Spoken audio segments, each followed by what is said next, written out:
स्वागत है आपका माय हिमाचल न्यूज में।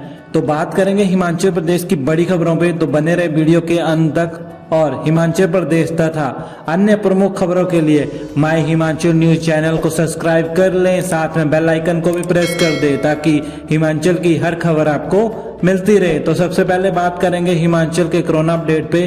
तो हिमाचल में 8 कोरोना संक्रमितों ने दम तोड़ दिया है। कर्मचारियों समेत प्रदेश में 216 नए मामले सामने आए हैं।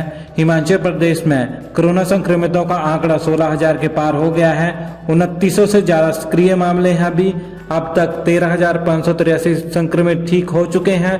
230 से ज्यादा हिमाचल प्रदेश में संक्रमितों की मौत हो चुकी है। तो हिमाचल प्रदेश में गुरुवार को 8 कोरोना संक्रमितों ने दम तोड़ दिया है। उधर प्रदेश में गुरुवार को कोरोना वायरस से 216 नए मामले आए हैं। सिरमौर जिले में 25, शिमला में 37, मंडी में 54, कांगड़ा में 17, कुल्लू में 12, लाहौल स्पीति 4, सोलन 21, ऊना 8, बिलासपुर 17, हमीरपुर 9 और चंबा में 11 मामले आए हैं। सिरमौर में नाहन जेल के 14 कैदियों और कर्मचारियों समेत 25 लोग कोरोना संक्रमित मिले हैं। इसके साथ ही प्रदेश में कोरोना संक्रमितों का कुल आंकड़ा 16,778 पहुंच गया है। 2,943 सक्रिय मामले हैं। अब तक 13,583 संक्रमित ठीक हो चुके हैं। हिमाचल प्रदेश में गुरुवार को 260 और मरीज ठीक हो गए हैं। प्रदेश में 233 कोरोना संक्रमितों की अभी तक मौत हो चुकी है। वन मंत्री राकेश पठानिया की कोरोना टेस्ट की रिपोर्ट नेगेटिव आई है। पठानिया शुक्रवार से कामकाज संभाल लेंगे। इससे पहले वे पिछले 3 दिन से आइसोलेशन में थे। ऐसा इसलिए था कि कोरोना पॉजिटिव आने वाले कुल्लू के बंजार से विधायक सुरेंद्र शौरी के संपर्क में पठानिया आ गए थे। हिमाचल में स्कूल खोलने पर असमंजस्य, 15 अक्टूबर से नहीं खुलेंगे स्कूल।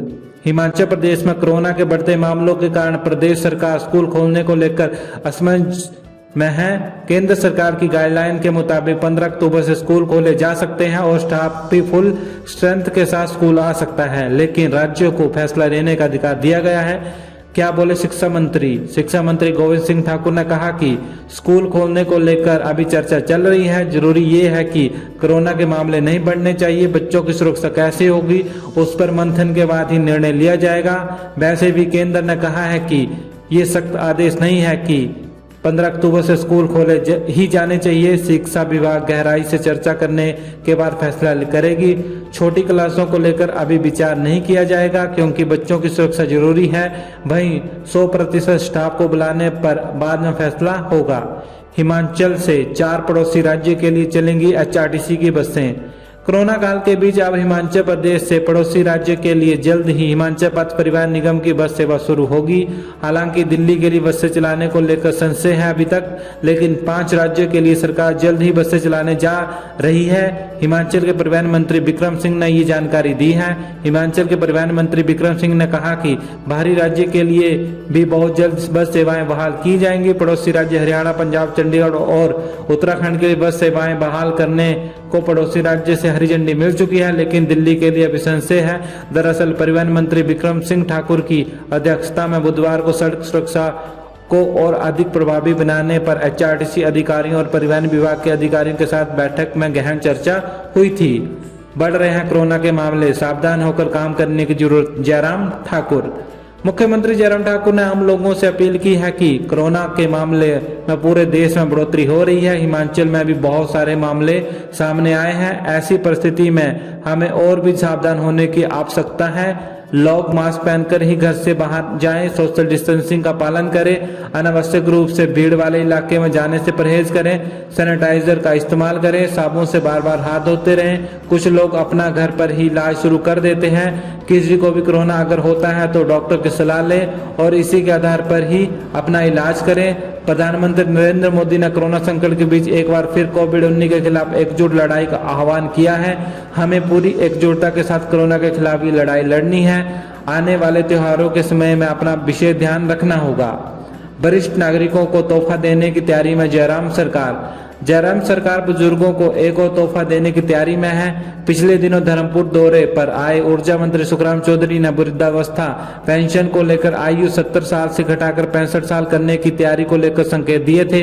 साथ ही कहा था कि पूरा मंत्रिमंडल बैठक कर इस मामले पर विचार करेगा। उन्होंने कहा कि जब प्रदेश में भाजपा सरकार जयराम ठाकुर के नेतृत्व में बनी थी तो पूरे ही कैबिनेट बैठक में ये फैसला लिया था कि वृद्धा पेंशन के लिए उम्र 80 वर्ष से घटकर 70 वर्ष की जाएगी। आज इसका बुजुर्गों को लाभ मिल रहा है। उन्होंने कहा कि अब ऐसा समय आ गया है कि बुजुर्गों की बुढ़ापे में देखभाल नहीं हो रही है। अगर इन्हें पेंशन मिलेगी तो वे अपना गुजारा आराम से कर सकते हैं।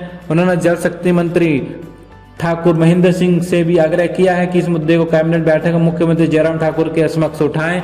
अगर ऐसा होता है तो फिर जयराम सरकार के समय में ये दूसरा मौका होगा जब बुढ़ापा पेंशन के लिए उम्र में कटौती करके बुजुर्गों को लाभ पहुंचेगा। एसएमसी शिक्षकों को राहत, सुप्रीम कोर्ट ने हिमाचल हाईकोर्ट के फैसले पर लगाई रोक। सुप्रीम कोर्ट ने सरकारी स्कूलों में तैनात एसएमसी शिक्षकों को बड़ी राहत देते हुए हाईकोर्ट के नियुक्तियों को खारिज करने के आदेश पर रोक लगा दी है।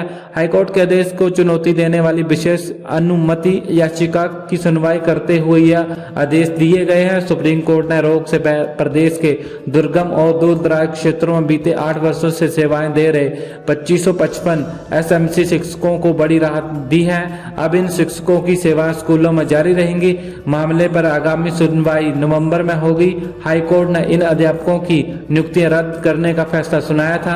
प्रार्थी कुलदीप कुमार और अन्य ने सरकार की ओर से स्टॉप गैप अरेंजमेंट के नाम पर की गई एसएमसी भर्तियों को हाईकोर्ट में ये कहते हुए चुनौती दी थी कि इन शिक्षकों की नियुक्तियां गैर कानूनी है और ये सुप्रीम कोर्ट के आदेशों की अवहेलना है। प्रार्थियों की ये भी दलील थी कि इन शिक्षकों की भर्तियां आरएनपी नियमों के विपरीत हैं। हाईकोर्ट ने प्रार्थियों की याचिका को स्वीकारते हुए न केवल इन अध्यापकों की नियुक्तियां रद्द करने के आदेश दिए बल्कि ये भी स्पष्ट किया था कि राज्य सरकार 6 महीने के भीतर नियमों के तहत शिक्षक नियुक्त करे। 8 लाख छात्रों को जल्द मिलेगी अटल वर्दी, 5 जिलों में शुरू हुई कसरत। कक्षा 1 से जमा 2 तक के 8 लाख छात्रों को जल्द अटल स्कूल वर्दी योजना का फायदा मिलेगा। शिक्षा विभाग ने 5 जिलों में सप्लाई पहुंचाने के बाद पोस्ट डिस्पैच रैंडम टेस्ट करना शुरू कर दिया है।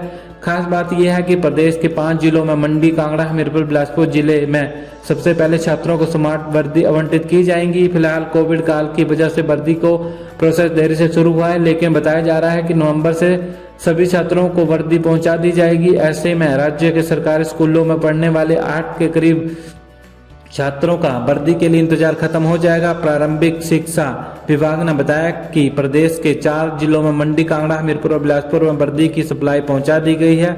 अब सैंपलिंग के बाद ये वर्दी बच्चों को वितरित कर दी जाएगी। वर्दी आवंटन के लिए शिक्षा विभाग की ओर से लगभग तैयारियां पूरी हो चुकी हैं। अटल स्कूल वर्दी योजना के तहत वर्दी बच्चों को दी जाएगी। हिमाचल में 1 दिसंबर तक 18 साल पूरा करने वाले भी पंचायत चुनाव में देंगे वोट। राज्य में 1 दिसंबर 2020 को 18 साल की उम्र वाले मतदाताओं को इस बार वोट देने का अधिकार देने का फैसला लिया गया है।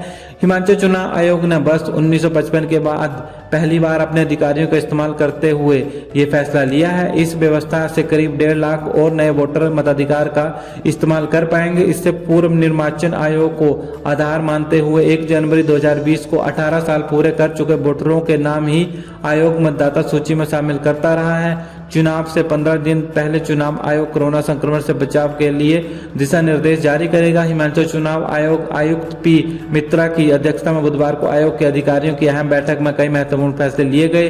इस बार आयोग को पंचायती राज संस्थाओं के चुनाव के लिए करीब 25,000 मतदान केंद्र बनाने पड़ेंगे। पिछली बार कुल 20,350 केंद्र बनाए थे। इस बार करीब 405 नई पंचायतों का गठन किया जा रहा है। इन पंचायतों में 5, 7 या 9 वार्ड नए बनाए जाने हैं। इस तरह करीब 2,000 नए पोलिंग स्टेशन और बनेंगे। हिमाचल में बम्पर नौकरियां HPSSC ने निकाली 1860 नौकरियां, ये है अप्लाई करने की लास्ट डेट। कोरोना महामारी के दौरान हिमाचल प्रदेश में नौकरियों की भर्ती प्रक्रिया में भी विराम लगा हुआ था, लेकिन अब सब कुछ अनलॉक होने के बाद हिमाचल प्रदेश कर्मचारी चयन आयोग हमीरपुर ने बम्पर नौकरियां निकाली हैं। इससे प्रदेश के सैकड़ों बेरोजगारों को रोजगार मिलेगा। हिमाचल प्रदेश कर्मचारी चयन आयोग हमीरपुर ने विभिन्न सरकारी विभागों में कनिष्ठ कार्यालय सहायक समेत 1860 विभिन्न श्रेणियों के पदों को भरने के लिए प्रक्रिया शुरू कर दी है और उम्मीदवार के लिए 25 अक्टूबर तक ऑनलाइन आवेदन की अंतिम तिथि रखी गई है। वहीं महिला अभ्यर्थियों के लिए निःशुल्क आवेदन का प्रावधान सरकार ने कर रखा है। कहाँ कहाँ ये नौकरियां निकली हैं तो इसके बारे में बात करते हैं। हिमाचल प्रदेश कर्मचारी चयन आयोग हमीरपुर के सचिव डॉक्टर जितेंद्र कंवर ने बताया कि आयोग ने 42 विभिन्न पोस्ट कोड के तहत 1600 पदों को भरने के लिए आवेदन मांगे हैं, जबकि अकेले कनिष्ठ कार्यालय सहायक के ही 1160 पद भरे जाने हैं। इसके अलावा 42 विभिन्न पोस्ट कोड में हिमाचल प्रदेश राज्य बिजली बोर्ड धर्मशाला में जेई इलेक्ट्रिकल के 156 पद हैं, बिजली बोर्ड में जेई सिविल के 39 पद हैं, तकनीकी शिक्षा वोकेशनल और औद्योगिक प्रशिक्षण संस्थान सुंदरनगर में सहायक पुस्तकालय अध्यक्ष के 3 पद, कृषि विभाग में कनिष्ठ अभियंता, सूचना एवं लोक संपर्क विभाग, प्रदेश पंचायती राज विभाग, उद्योग विभाग, जल शक्ति विभाग, आबकारी एवं कारागार विभाग समेत अन्य विभागों में विभिन्न श्रेणियों के सैकड़ों पद भरे जाने हैं। तो अपना सजेशन हमें कमेंट बॉक्स में बता सकते हैं आप, और वीडियो को लाइक कर दीजिएगा, चैनल को सब्सक्राइब कर दीजिएगा। जय हिंद, जय भारत।